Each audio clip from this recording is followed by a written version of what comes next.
Hey guys, tonight we're stepping straight into the chaos of ancient Rome. The sun has just set, the air is thick with smoke, roasted meat, and, let's be honest, way too much sewage. You're standing in a city of marble temples and wooden shacks crammed together like tinder waiting to catch fire. And here's the thing, you probably won't survive this night. So, before we wander down these winding streets, I need to say the usual, so, before you get comfortable, take a moment to like the video and subscribe, but only if you genuinely enjoy what I do here. Also, let me know in the comments where you're watching from and what time it is for you right now. Now, dim the lights, maybe turn on a fan for that soft background hum, and let's ease into tonight's journey together. You stand at the city gates just as dusk settles. The horizon glows with the last sliver of orange light, but in the alleys of Rome, shadows already stretch long and deep. You take a breath, and it feels like you've inhaled 1,000 different lives at once. The fragrance of fresh bread being pulled from an oven mixes with the sharp tang of fish left too long on a stall. Add in the smoke from oil lamps, incense drifting from a nearby temple, and the not-so-subtle stench of open drains, and congratulations, your nose is working overtime. People press past you in every direction. Rome doesn't really wind down at night, it just changes costume. By day, this was a city of business, senators, and markets. By night, it belongs to the common people, gamblers, drinkers, thieves, lovers sneaking around in the dark. You barely take a few steps before bumping into someone carrying a basket of figs, muttering curses at you in rapid Latin you can't quite make out. Welcome to the eternal city, eternally chaotic, eternally alive. Your sandals slap against the cobblestones, uneven and treacherous. The street slopes slightly downhill, as many do here, because rain and waste both run down to the gutters. Every step reminds you that this is no clean tourist postcard. Rome has over 1 million residents at its peak, a fact historians love to debate. Some argue the number is exaggerated, others swear the city did indeed swell that large. Either way, the sheer density is overwhelming, and you're feeling it already. You pause near a small shrine tucked into a corner wall. A flickering oil lamp burns in front of a statue of a household god. People toss a coin, mutter a prayer, and move on. You wonder whether you should do the same. After all, who doesn't need a little divine protection in a place where even crossing the street could be fatal? You dig in your pouch and drop a coin, half expecting Jupiter himself to thank you personally. Spoiler, he doesn't. But a kid nearby gives you a quick grin before snatching it up the second you turn away. Rome teaches you fast, never look too generous. Your stomach growls as the smell of food pulls you toward a stall. A vendor waves skewers of roasted meat at passers-by, shouting about the quality of his lamb. Next to him, another sells a kind of porridge made from spelt grain. Nothing looks fancy, but you remind yourself that Roman fast food isn't designed for Michelin stars, it's fuel for workers who barely have time to cook. You buy something cheap, chew carefully, and wonder if your stomach will forgive you later. Scholars still argue whether Roman street food was hygienic at all. Judging by the flies buzzing happily around your plate, the debate leans toward, probably not. As night thickens, the sounds grow louder. A group of young men push past, laughing too loudly, clearly already drunk. Somewhere in the distance, you hear the clatter of dice on a wooden table, followed by a cheer and then angry shouts. Gambling is officially illegal, except during festivals, but that doesn't stop anyone. You're reminded again that the law in Rome is more like a polite suggestion. You try to stick to the main streets, because the side alleys are dark and narrow. Rome doesn't have the kind of street lighting you're used to. A few torches and oil lamps glow faintly, but mostly it's shadows, and in those shadows, danger waits. Thieves love to target strangers, especially ones like you, gawking at every column and arch as if you've stepped into a movie set. A man stumbles out of a tavern door in front of you, clutching a clay cup of wine. His tunic is stained, his eyes glassy, and when he notices you, he laughs, slaps you on the shoulder, and starts babbling about something to do with chariots. Before you can reply, he spills half his drink on you and vanishes back into the smoky room. Welcome to Roman nightlife. You catch sight of the Colosseum in the distance, its arches lit by moonlight. Though the games aren't on tonight, just knowing that thousands once roared there makes your skin prickle. Tomorrow, people will gather to watch men fight beasts or each other, cheering as blood soaks the sand. And here you are, just one more body wandering Rome's restless streets, trying not to become another statistic in a city that swallows the unprepared.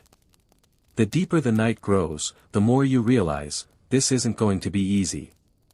Surviving until dawn in ancient Rome requires more than curiosity, it requires luck, street smarts, and maybe divine intervention. And right now, you're running low on all three.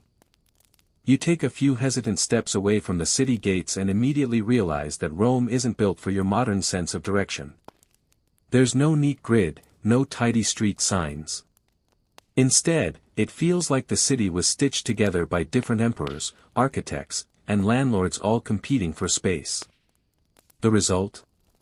A labyrinth of narrow lanes twisting unpredictably, leading you into corners where you're not entirely sure whether you're heading toward the Forum, or straight into someone's backyard. The paving stones beneath your feet are worn slick from centuries of use. Some are cracked, others slightly raised, so every step feels like a gamble. The buildings on either side loom close, multi-storied insulae, or apartment blocks, rising like cliffs. From a distance, they look impressive, but up close you see the cracks, the crumbling plaster, the wooden beams that creak under too much weight. People live packed inside them, families squeezed into tiny rooms, cooking fires glowing from upper floors. You wonder how any of this hasn't already collapsed on someone's head. Then you remember, oh right, it does. Ancient sources mention that these buildings often fell, sometimes with tragic results. Scholars still argue whether this was because of shoddy construction or simple overcrowding, but either way, you start walking a little faster when you hear wood groaning above. You try to orient yourself. Somewhere to the north lies the Forum Romanum, the beating heart of politics, commerce, and gossip. To the east, the Colosseum sits waiting for the next spectacle. To the west, the river Tiber snakes silently, carrying both trade and sewage in equal measure. But here in the middle, the streets branch unpredictably, and you quickly lose track of your sense of north. At one corner, you find a fountain trickling into a worn stone basin. A handful of children splash water at each other, laughing, while an old man fills a clay jug with care. Public fountains are lifelines here, most people don't have private wells or plumbing. You take a sip, the water cool against your tongue, though you can't shake the suspicion that it's seen better days. A passing woman scolds you in rapid Latin, maybe she's warning you to avoid drinking too much, maybe she's just annoyed you're in her way. Either way, you step aside, letting her balance a basket on her head as she disappears down another street. As you wander, you start noticing patterns. The wealthy parts of town, the domus with painted walls and mosaics, tend to be on the higher ground, away from the smell of sewage. Down here, closer to the valley floors, life feels rougher. Vendors shout from makeshift stalls, selling bread, olives, even questionable sausages.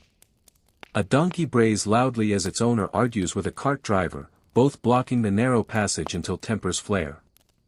You watch, amused but also wary, realizing that Roman traffic jams aren't so different from modern ones, except with more shouting and fewer horns. The alleys close in again, darker now as the last light drains from the sky. Oil lamps flicker from doorways, casting orange halos onto the walls. You follow one street, then another, certain you'll loop back toward the main road. Instead, you end up in a courtyard where laundry hangs limply between buildings, brushing your face like ghostly fingers. A cat hisses at you from a windowsill before vanishing into the night. For a moment, the city feels alive in a way that's unsettling, every corner watching you, every shadow hiding something. You pause to get your bearings. Overhead, a sliver of moon peers between rooftops. Somewhere nearby, you hear the sound of a lyre being plucked gently, a song drifting from an open window. For a moment, the noise of Rome softens, and you imagine what it must be like to call this place home, familiar corners, favorite taverns, neighbors who know your name. But to you, it's a maze. Every turn feels like it could either take you to safety or land you in the arms of thieves waiting for the lost. Your confusion grows when you stumble into what looks like a dead end, only to realize there's a narrow passage twisting out the side, barely wide enough for one person. You squeeze through, brushing against the walls, the air damp and heavy. On the other side, the street opens again, but not where you expected. Rome seems to mock you with its shifting layout, as if the city itself enjoys watching you get lost. The thought crosses your mind, how do actual Romans navigate this? The answer, you suspect, is familiarity. Born here, raised here, they memorize routes the way you might memorize shortcuts in your own neighborhood. And if they don't know, they ask. You consider stopping a passerby, but most people stride past with determined purpose, eyes forward, unwilling to indulge a confused stranger. You get a few suspicious glances, your clothes, your accent, your hesitation mark you as an outsider. You finally catch sight of a landmark, a towering aqueduct cutting across the skyline. The arches rise gracefully, silhouetted against the night sky, carrying water from miles away into the city. It's both beautiful and intimidating, a reminder that Rome's engineering is centuries ahead of its time. The sight reassures you, you're not hopelessly lost, not yet. If you keep the aqueduct in view, you can at least orient yourself. But orientation is one thing, safety is another. As you follow the path, you notice shadows trailing you. Maybe it's nothing, just another traveler heading home. Or maybe, in this city of a million souls, you've already caught the eye of someone less than friendly. You pick up your pace, pretending not to notice. The cobblestones echo under your sandals, your heartbeat a little louder than before. Finding your bearings in Rome, you realize, isn't just about maps or landmarks. It's about surviving the maze long enough to see another sunrise. And tonight, the city feels eager to test whether you're clever enough to play along. The deeper you wander into Rome, the more your nose betrays you. It's not just one smell, it's dozens, layered on top of each other, like a chaotic perfume no one asked for. At first, you catch the sweetness of honey cakes from a street vendor, the warm aroma of fresh bread drifting from a bakery. Your stomach perks up, thinking maybe this night won't be so bad. But then, just as quickly, the wind shifts, and you gag on the rank stench of sewage flowing through an open gutter. Welcome to the Roman nightlife experience, a sensory assault you didn't sign up for. The streets are alive with food. Skewers of meat crackle on small braziers, fat sizzling as it drips into the flames. A vendor stirs a pot of lentil stew, the steam wafting with earthy comfort. Another sells roasted chickpeas, scooped into little clay bowls for passers-by. The variety is impressive, but hygiene? That's another story.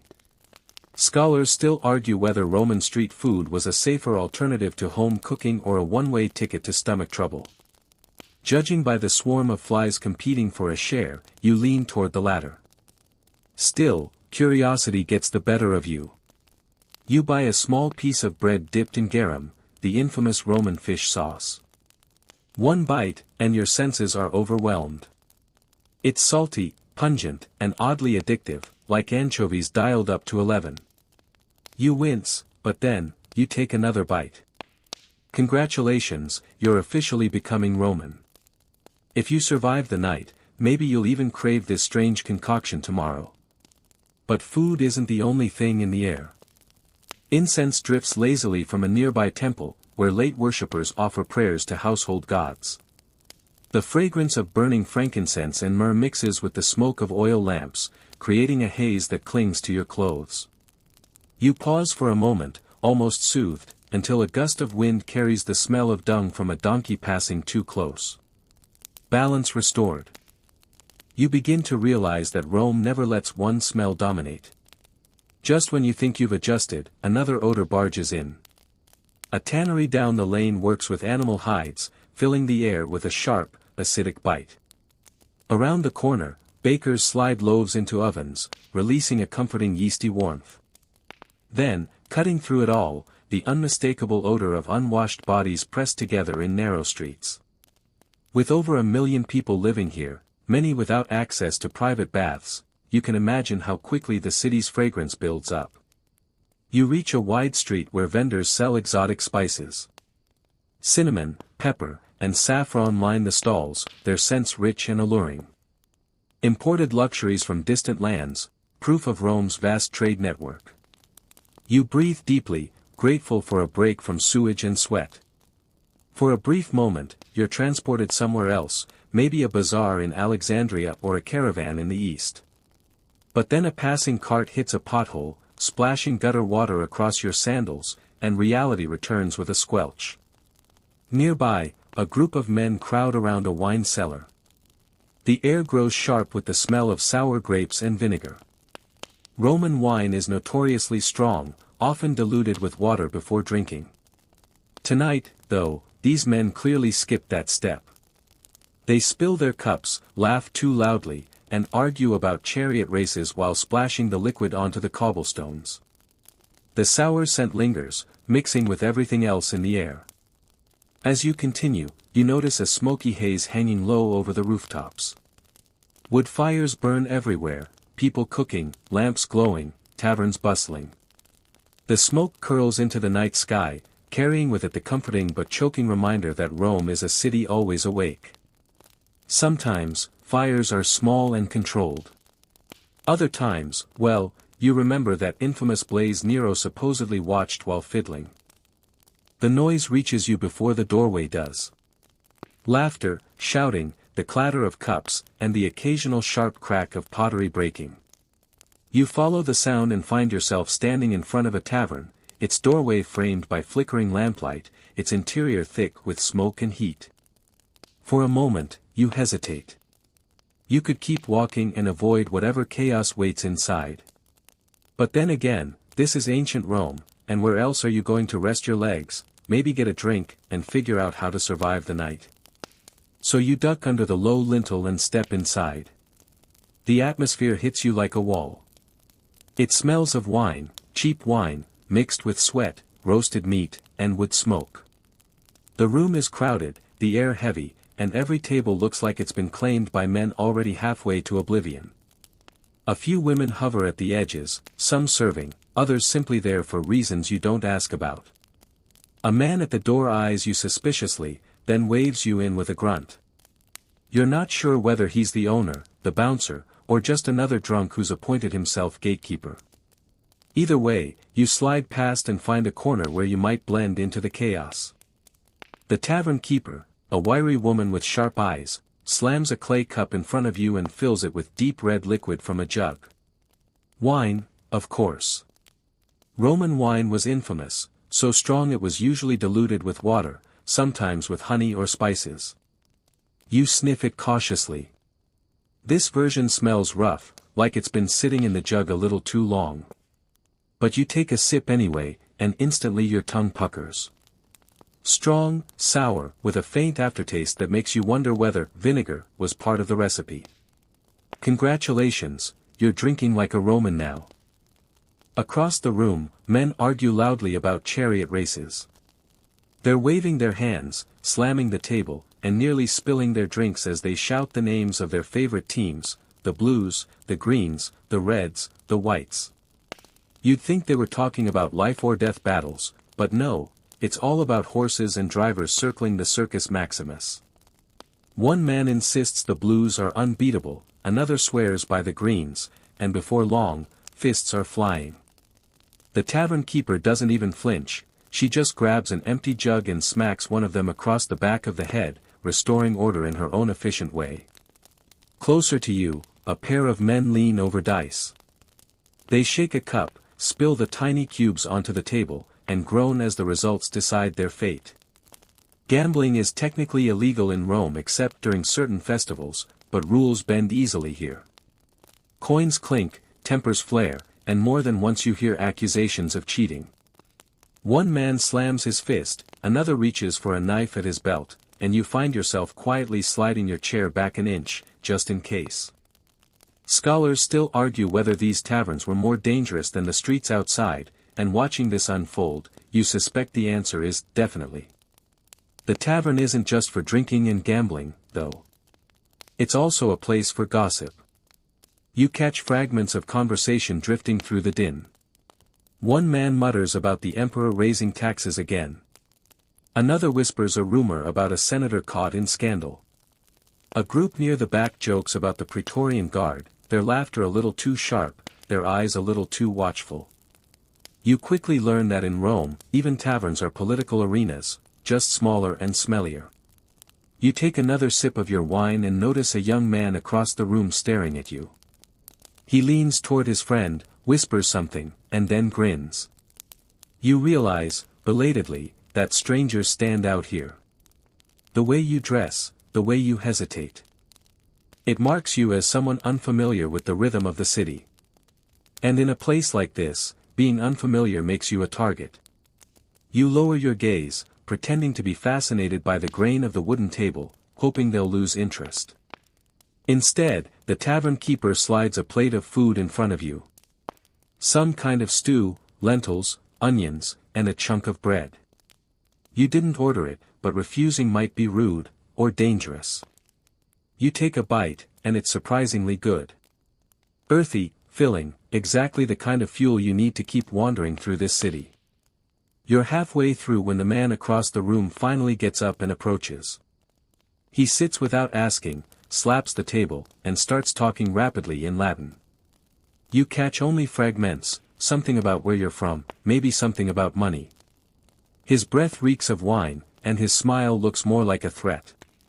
Before you can respond, another fight breaks out across the room. Two gamblers have decided the dice betrayed them, and now chairs are being overturned, cups smashed, wine spilling across the floor. Everyone shouts at once, and in the chaos, the man at your table shrugs, drains your cup of wine, and staggers off to join the brawl. You exhale slowly, relieved, though you realize your coin pouch is suddenly lighter than before. Congratulations, you've just been robbed, by distraction. The tavern keeper doesn't bother intervening this time. She knows the routine, fights happen, wine spills, the night goes on. The only rule is don't burn the place down. You finish the last bite of bread, stand up, and edge toward the door, careful not to draw more attention. Outside, the air feels fresher, cooler, even with the stink of the streets. You survived the tavern. Barely. But as you glance back, you realize something important. Rome at night is unpredictable. You can be laughing over bread one moment and fighting for your life the next. Inside the tavern, you weren't just a guest, you were prey, a wallet, a curiosity. Out here in the streets, it won't be much different. And with that thought, you step back into the night, wondering what other traps the eternal city has waiting for you. The street feels strangely quiet after the chaos of the tavern. You pause, breathing in the cooler air, half grateful for the escape and half aware that stepping outside doesn't mean you're safe. Rome never truly sleeps, and neither do its dangers. The lamps along the main road cast patches of flickering light, but you take a side street, thinking it might be faster or safer. Big mistake. Within moments, the noise of the city fades, and you're left with uneven cobblestones, shadows that seem too deep, and walls that loom like cliffs. The smell changes, too, less of roasted food and more of rot, waste, and damp. You hear footsteps behind you. Quick, light, almost playful. When you glance back, there's nothing but the shifting shadows. You speed up, your sandals scraping stone, the sound echoing far too loudly for your comfort. Another turn, another narrow alley, and suddenly you realize you've lost the thread of the main road. Rome's side streets are a labyrinth, and at night, they belong to people who know them far better than you do. From the darkness ahead, a voice calls out in Latin. You don't catch every word, but the tone is unmistakable, mocking, amused, confident. Then another voice joins in, closer this time, from your left. You freeze, heart pounding, realizing you've walked straight into a trap. The first figure steps forward, a boy, no more than 16, thin as a reed but with eyes that glitter like knives. Behind him comes another, older, bulkier, with a grin that shows more gaps than teeth. They aren't soldiers, not guards, not citizens walking home. There's something far older and far simpler: thieves. The smaller one circles you, his movements quick, darting, like he's done this 100 times. He calls out something you recognize this time: pecunia. Money. He extends his hand, palm up, as if expecting a donation rather than demanding a robbery. His friend just folds his arms, watching, waiting, ready to step in if you resist. You think about running, but the alley is narrow, and they know it better than you. You think about fighting, but you remember the knife at the gambler's belt in the tavern and realize you don't know what weapons they might carry. Rome's streets are littered with bones of people who thought bravery was enough. So you stall. You fumble at your belt, pretending to dig for coins, when suddenly the younger thief lunges forward. His hand is faster than yours, snatching the pouch before you can even react. You curse under your breath, but he's already dancing back, tossing it up and down like a prize. His companion laughs, a low, rasping sound that carries no warmth. But then, just as you brace for the worst, a new sound breaks the standoff. Heavy boots. Metal clinking. Voices speaking in clipped, commanding tones. Roman watchmen. The city's version of night patrol. The thieves hear it too, and instantly their demeanor shifts.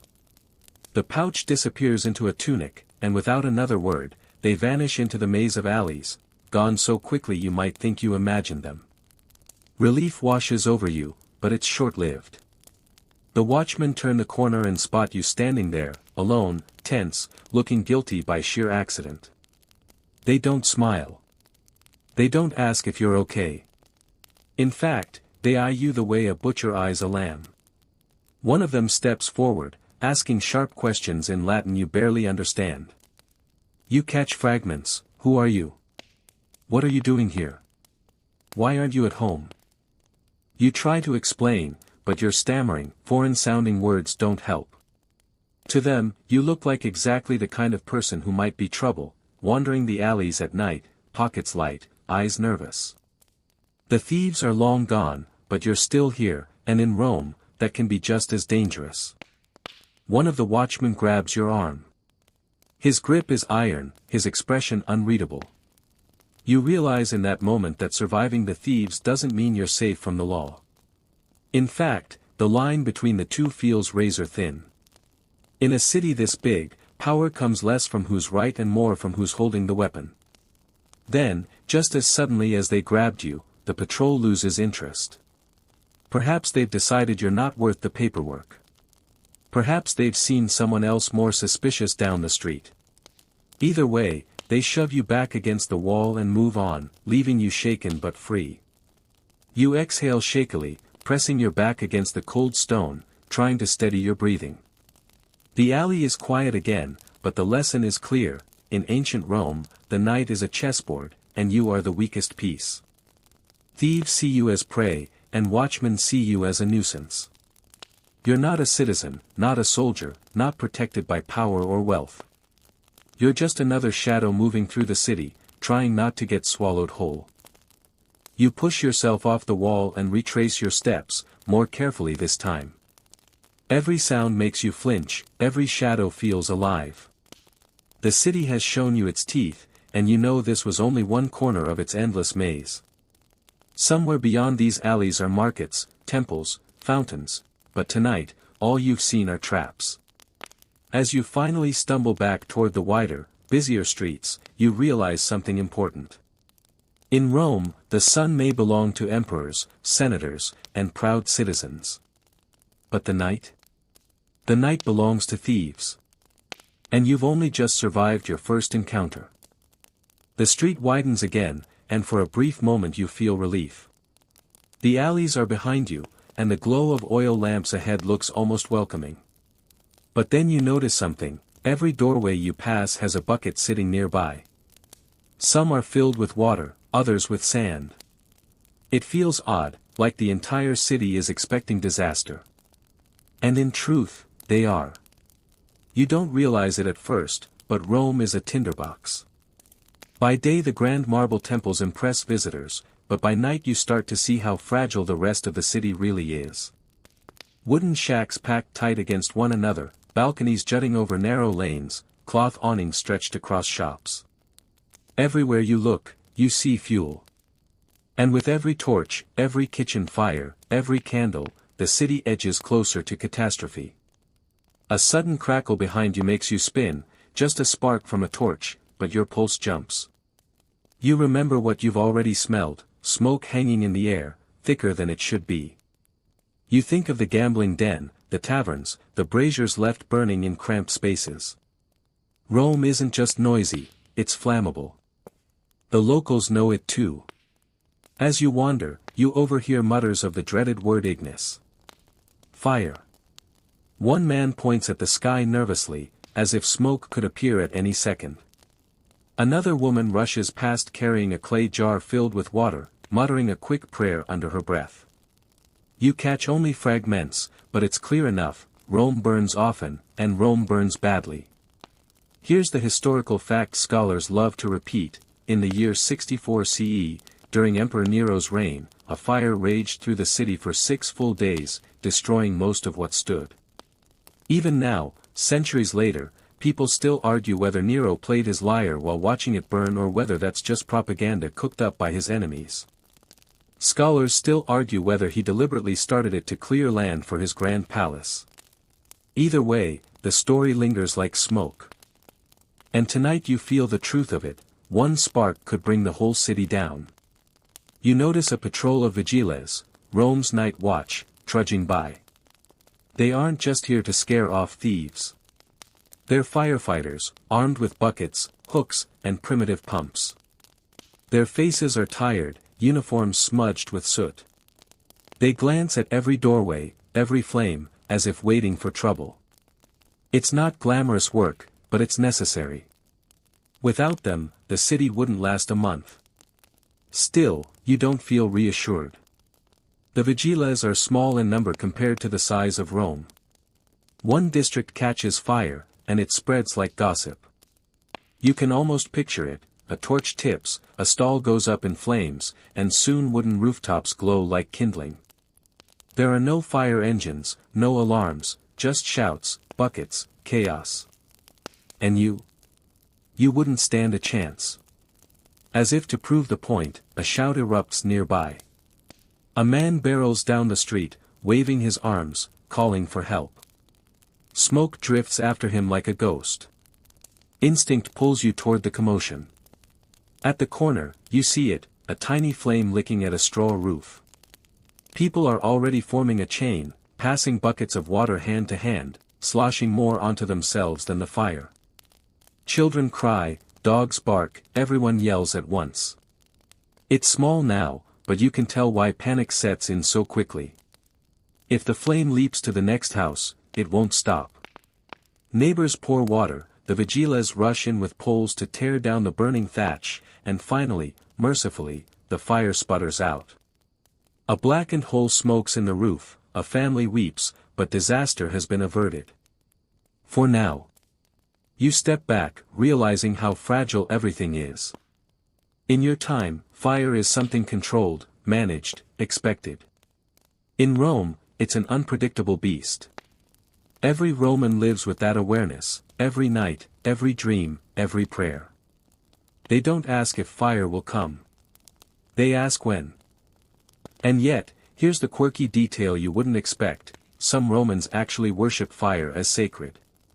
The eternal flame of Vesta, kept alive by the Vestal virgins in their temple, is never allowed to die out.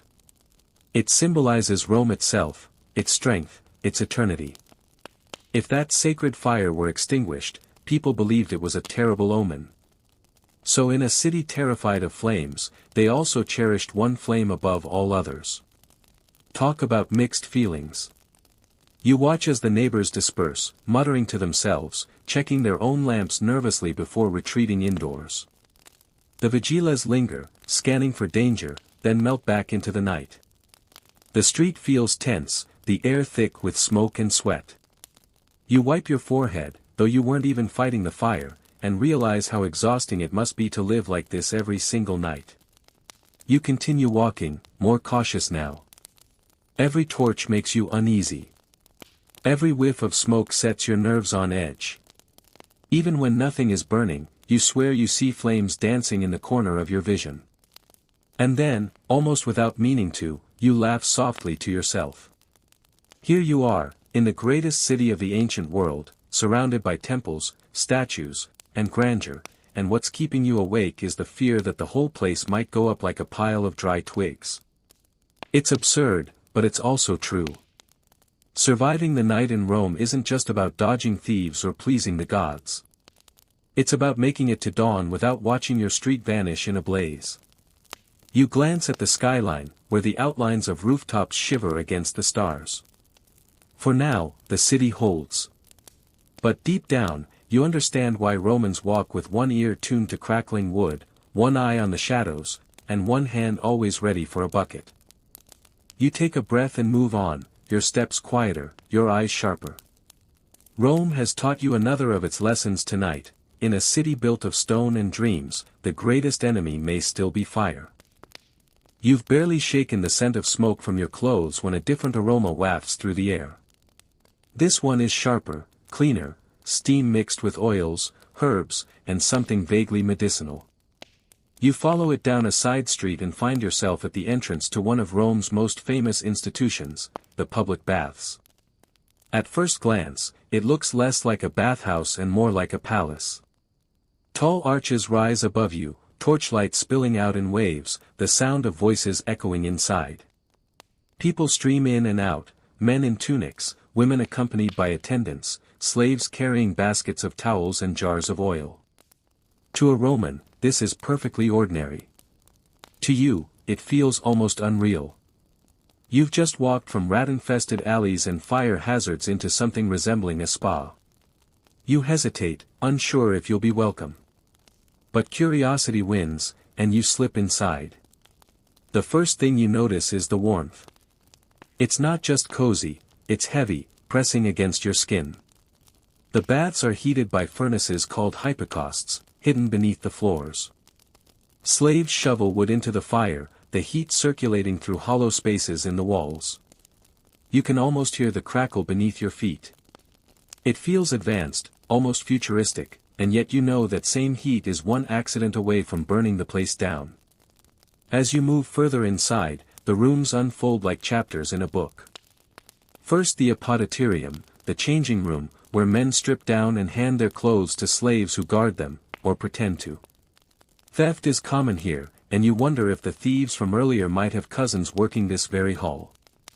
From there, bathers wander into the tepidarium, the warm room, where the air hugs you like a blanket. Candles flicker on the walls, illuminating mosaics of sea creatures, nymphs, and gods. Steam clings to your eyelashes, and every breath feels like inhaling a cloud.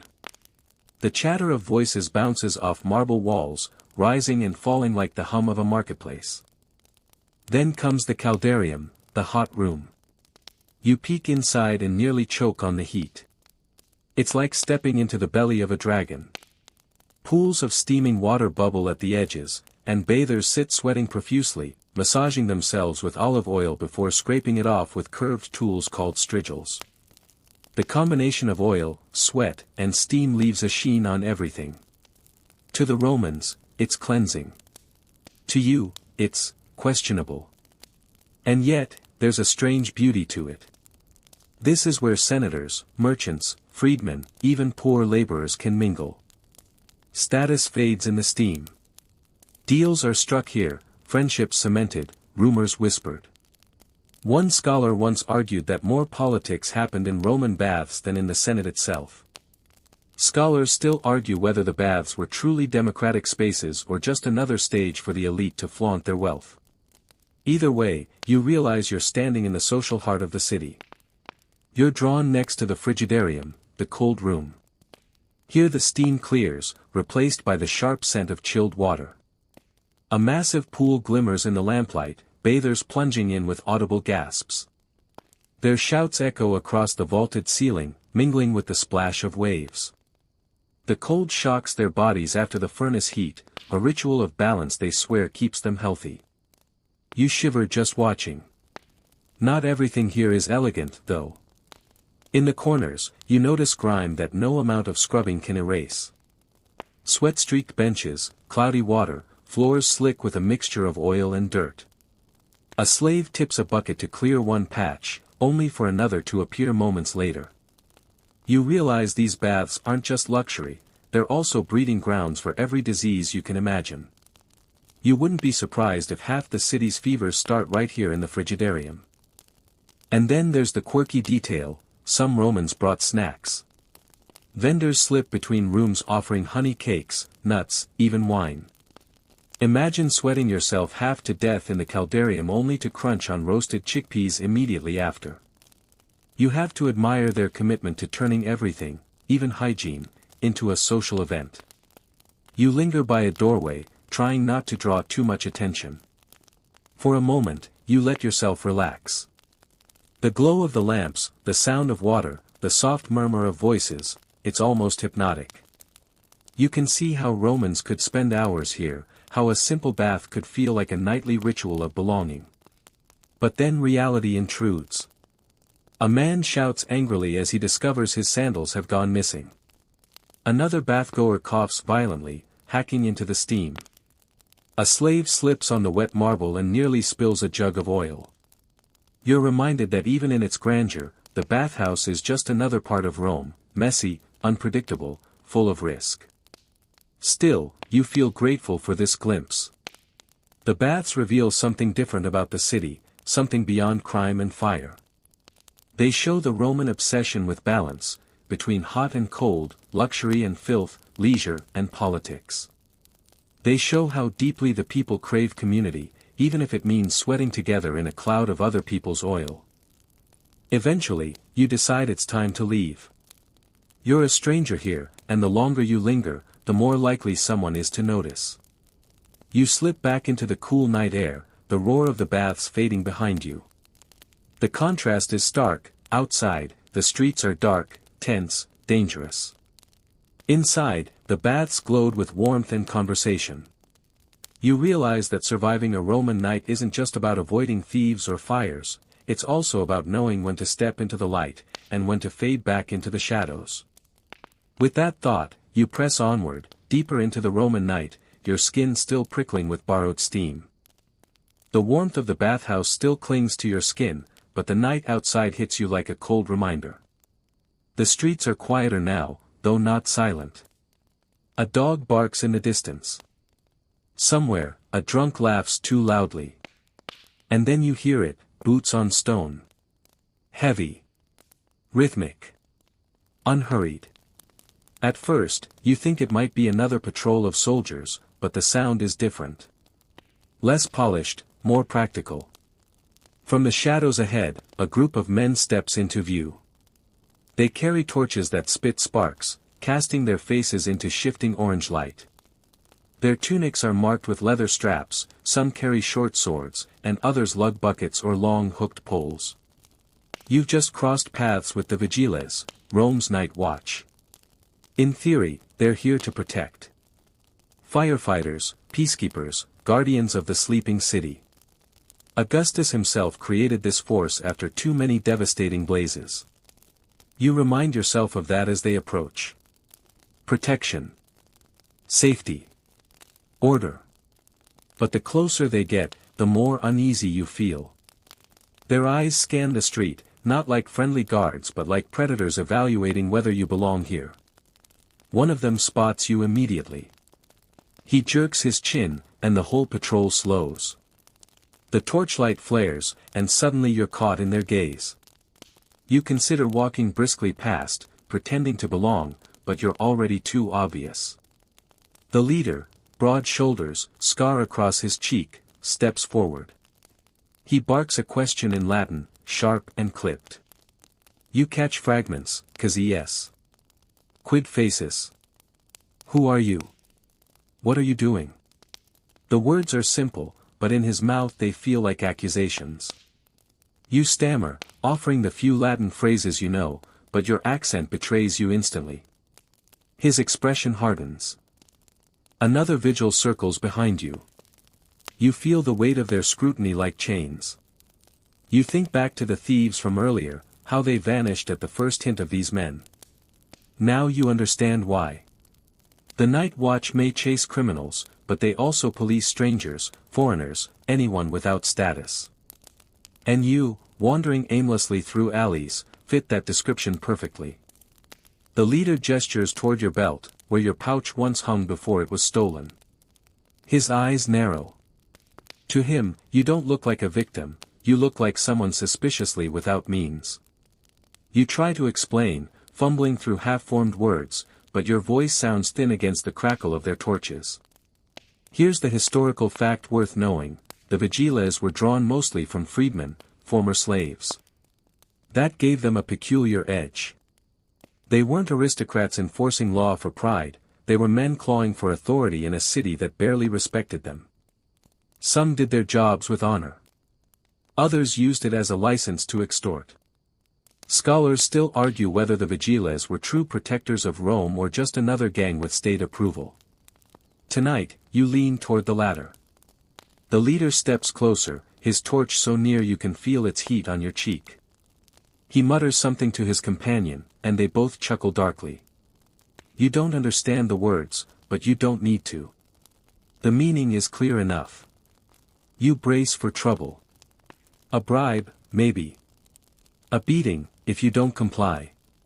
For all you know, they could drag you to their station and you'd never be seen again. Rome is vast, and justice often depends on who has the stronger arm in the moment. And then, in a twist of luck, a commotion breaks out nearby. Shouts, a crash, the sound of pottery shattering. The leader curses, waves his men forward, and just like that, you're forgotten. They rush down the street, torches bouncing, leaving you in darkness once more. You exhale, your body shaking with relief. Surviving thieves was bad enough, but surviving the vigiles feels trickier. Thieves take your money. The watch can take your freedom. Still, you can't help but marvel at the strange paradox of it all. These men are the reason Rome hasn't burned to the ground every other week. They're the ones who rush into flames, who keep the city from devouring itself in chaos. And yet, standing in their shadow, you realize they can also be the very thing you fear most. Protection and intimidation, rolled into one. As you continue walking, you notice their presence everywhere. Charred patches on buildings tell stories of past fires they fought. Graffiti scrawled on walls mocks them, calling them corrupt. A tavern door creaks open, and patrons fall silent until the patrol passes. It's a city that respects and resents them in equal measure. And here's the quirky detail: the vigiles sometimes doubled as amateur medics. They carried vinegar-soaked cloths to breathe through smoke, and those same cloths were later pressed to wounds when brawls broke out. Imagine trusting the same man to put out your fire and set your broken arm, while also deciding whether or not you spend the night in a cell. You shake your head, realizing just how fragile your situation is. You don't belong to Rome. You don't have its protection. Every encounter, every face, is a gamble. Tonight, you happen to slip away when their attention shifted. Next time, you might not be so lucky. The night feels heavier now, the silence sharper. You tread carefully, avoiding eye contact with anyone you pass, ears tuned for the sound of boots. Somewhere, out there, the vigiles still prowl, their torches cutting through the dark like hunting lanterns. And you? You're just another shadow trying not to be caught in the light. You remind yourself again, surviving Rome's night isn't about heroism. It's about slipping quietly through the cracks, unnoticed, unimportant. You walk faster, heart steadying, determined to find a safer corner of the city before dawn. You've been walking long enough that the rhythm of your footsteps almost lulls you into calm, but Rome doesn't let you stay calm for long. From the next street, voices spill into the night, heated, sharp, almost theatrical. At first, you think it's just another tavern argument, the kind you've already heard tonight. But when you drift closer, you realize it's something different: politics. In your world, politics happens in debates, speeches, maybe late-night TV. In Rome, it happens in wine shops, over bread crusts, whispered in doorways where torches flicker low. You hover near a group of men seated around a rough wooden table, their goblets half full, their tempers more than full. One leans forward, voice low but urgent. "The Senate has lost its teeth," he hisses. His friend replies with a bitter laugh, spilling a little wine onto the table. "The Senate never had teeth. Not with the Emperor watching." Their words tumble into the night like sparks. You catch names: Augustus, Nero, Claudius, emperors past and present, spoken with the same mix of fear and mockery. One man swears that the current emperor spies on his own household through servants. Another insists that senators conspire daily, waiting for the right moment to strike. A third just shakes his head, muttering that nothing ever changes, that Rome devours itself no matter who sits on the throne. You lean closer, careful not to be noticed. It strikes you how openly they complain, yet how carefully they glance over their shoulders. Every whisper in Rome might carry to the wrong ears. Informers, delators, lurk everywhere, reporting treasonous words for money or favor. A careless complaint could land you in chains, or worse, make you vanish into the maw of the emperor's wrath. And here's your mainstream fact for tonight: Emperor Tiberius once encouraged a culture of informers so thoroughly that men were executed for jokes. Yes, jokes. A wrong word about the emperor's statues, and your head might roll. Scholars still argue whether he was paranoid or simply enforcing loyalty through fear. Either way, the shadow of that precedent lingers over every whispered conversation in Rome. You watch as one man leans in closer to the group, lowering his voice until you have to strain to hear. He swears he has a cousin who knows someone in the Praetorian Guard, the emperor's elite protectors. According to him, a conspiracy brews beneath the surface, waiting to topple the throne. The others laugh at him, but nervously, like men who laugh because the truth is too dangerous to admit. It's almost comical, ordinary men with wine-stained tunics gossiping about the fate of an empire that stretches across continents. Yet you sense how much weight these whispers carry. Politics here isn't a distant affair, it's the air people breathe. The emperor's mood can change the price of bread. A senator's fall can shift fortunes overnight. Then comes the quirky detail: Romans love satire. Even in fear, they can't help making jokes about power. One of the men raises his goblet and toasts, "May the emperor's bathwater always be too cold." The others roar with laughter, quickly shushing themselves, but you can tell it's not the first time they've toasted something absurd. It's their way of thumbing their noses at danger, laughing while the knife hovers above their necks. You notice, though, how their laughter fades quickly. One of them points at a passerby lingering nearby, and suspicion flares. Is he an informer? A spy? Their conversation drops to whispers again, words so soft you can barely catch them. Rome's paranoia doesn't sleep. As you drift away, you reflect on what you've overheard. Rome is mighty, but it's also fragile. Its power rests not only on armies and walls but also on fragile egos, conspiracies, and whispers traded over wine. Surviving a Roman night isn't just about dodging thieves or fires, it's about keeping your mouth shut when others might not. And you? You realize with a chill that even listening could be dangerous. If someone accuses you of repeating treason, you'd have no defense. A foreigner with no allies, no wealth, no citizenship, your word would mean nothing. The safest path is silence, always silence. You take one last glance at the group. They're laughing again, wine spilling, voices bouncing off the stone walls. To an outsider, it might look like nothing more than friends enjoying a late drink. But you know better. You've heard the daggers in their laughter, the rebellion in their whispers, the tension in their glances. Rome's politics doesn't sleep. It lingers in every tavern, every street corner, every rumor. The empire may look eternal, but tonight you've seen how fragile it really is, how easily it could be undone not by armies, but by men huddled in shadows, plotting between sips of sour wine. You pull your cloak tighter and walk on. Better to let the night swallow their words before you accidentally carry them with you. You think you've earned a moment of quiet after that brush with politics, but Rome has other plans. Just when you settle into the rhythm of your footsteps, you hear it, a sharp bark that echoes off the narrow walls. Then another. Then a whole chorus. You freeze. Out of the shadows lurch a pack of dogs, ribs sharp against their skin, eyes glowing faintly in the torchlight. These aren't pets waiting for a treat.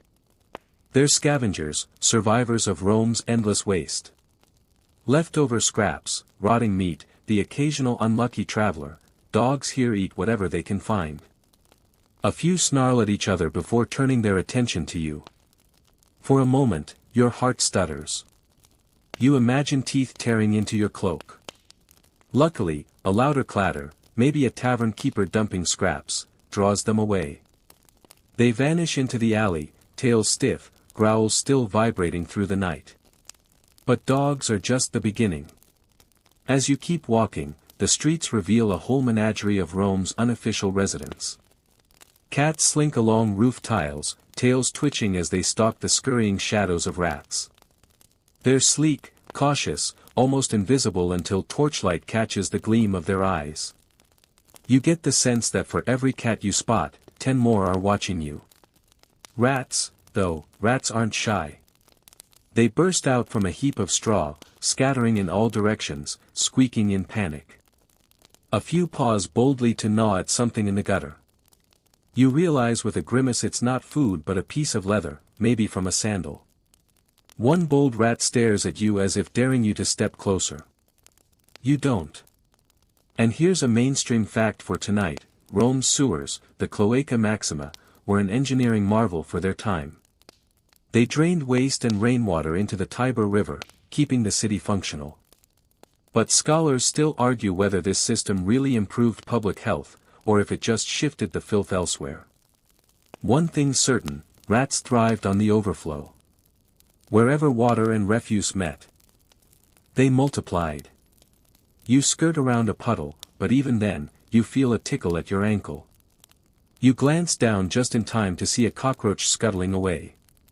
Quirky detail incoming: Romans actually admired some insects. They kept beetles as good luck charms and believed certain bugs had magical properties.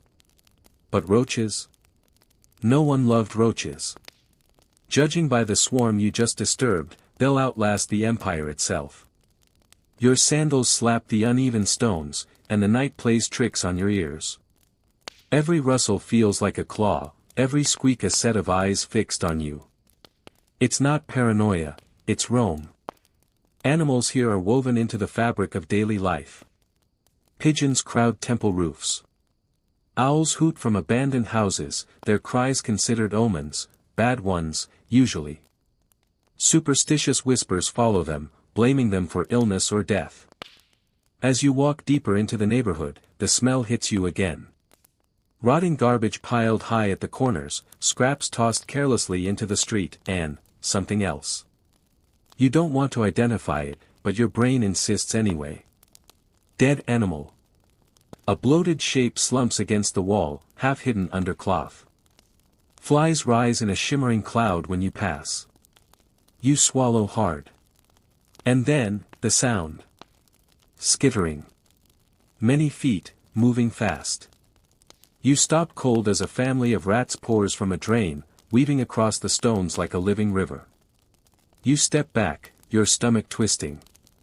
They're so bold they almost brush against your sandals. For a moment, you think you'll retch. But then, just as suddenly, they vanish back into another crack in the wall. Silence returns, but it's the kind of silence that hums with menace. Rome isn't just about people and politics, it's about pests. They shape the night in their own way. Bakers fight to keep rats out of their grain. Butchers curse stray dogs gnawing at bones. Even bathhouses, those supposed oases of cleanliness, struggle with fleas and lice. Scholars still argue whether ordinary Romans were even aware of how infested their lives were, or if it was simply the background noise of existence. Your own awareness, however, is painfully sharp. Every shadow feels alive, every scrap of refuse a trap. You catch yourself holding your cloak tighter, not just against the chill but against the thought of fleas burrowing into the fabric. Imagine spending a night scratching, unable to sleep, driven mad by tiny invaders. In truth, that might be the cruelest way you wouldn't survive Rome. Still, Rome has its defenders, even among the creatures. You spot a cat padding silently along a wall, its posture regal, tail flicking like a whip. It pauses, stares at you with golden eyes, and then leaps gracefully onto a roof. For a second, you almost admire it. Maybe cats, not men, are the true rulers of this city. They go where they please, they eat what they want, and no emperor can stop them. You breathe deeply, forcing your pulse to slow. But then, somewhere far off, you hear the distant howl of another dog pack. This time, it sounds like they've found something, or someone. The hair on your arms prickles. You pick up your pace, sandals clapping faster, trying not to think about what the dogs are tearing apart. Rome's animals don't let you forget one thing: survival isn't guaranteed. Not for the poor, not for travelers, and not even for emperors. The empire's stone walls and marble temples might stand tall, but underneath, life scurries, claws, and bites. And tonight, you're just another heartbeat in the food chain.